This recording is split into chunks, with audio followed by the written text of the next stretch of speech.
ಶಾಂತಿನಗರದ ಲ್ಯಾಂಡ್ಫೋರ್ಡ್ ಗಾರ್ಡನ್ನಲ್ಲಿ ಲೀಲಾ ಹರ್ಷದ್ ನೇತೃತ್ವದಲ್ಲಿ ಕಾರ್ಯನಿರ್ವಹಿಸುತ್ತಿದ್ದ creative design ಎಂಬ ಡಿಜಿಟಲ್ ಮಾರ್ಕೆಟಿಂಗ್ ಕಂಪನಿಯ ವಿರುದ್ಧ ಭಾರೀ ವಂಚನೆ ಪ್ರಕರಣ ದಾಖಲಾಗಿದೆ.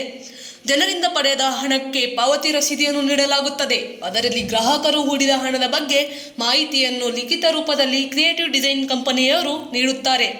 ರಸೀದಿಯಲ್ಲಿ ಕಂಪನಿಯ ಸೀಲ್ ಮತ್ತು ಮಾಲೀಕರ ಸಹಿ ಇರುವುದನ್ನು ನೋಡಬಹುದು.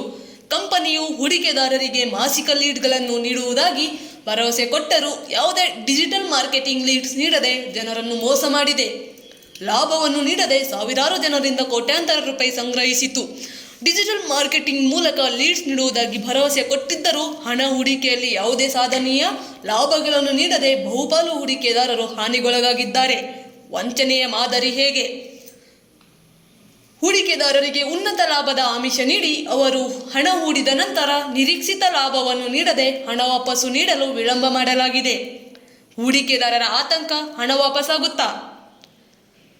ಕಂಪನಿಯ ಮಾಲೀಕರು 1 ವಾರದೊಳಗೆ ಹಣ ಹಿಂದಿರುಗಿಸುವ ಭರವಸೆ ನೀಡಿದರು. ಹೂಡಿಕೆದಾರರಲ್ಲಿ ಅನುಮಾನ ಮತ್ತು ಆತಂಕ ಮೂಡಿದೆ. ಹಣ ವಾಪಸ್ಸಾಗದಿದ್ದರೆ ಎಫ್ಐಆರ್ ದಾಖಲಿಸಿ ಕಾನೂನು ಕ್ರಮ ಕೈಗೊಳ್ಳಲಾಗುವುದು. ಮುಂದೇನಾಗಬಹುದು?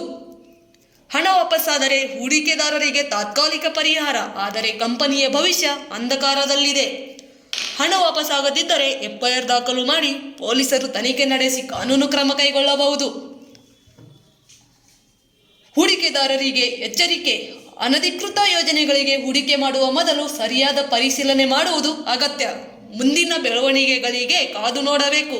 ನಿರಂತರ ಸುದ್ದಿಗಾಗಿ ನೋಡ್ತಾ ಇರಿ ವಿವಾ ಮೀಡಿಯಾ ಮತ್ತು ಎಂಟರ್ಟೈನ್ಮೆಂಟ್, ಸಮಾಜದ ಒಳಿತಿಗಾಗಿ.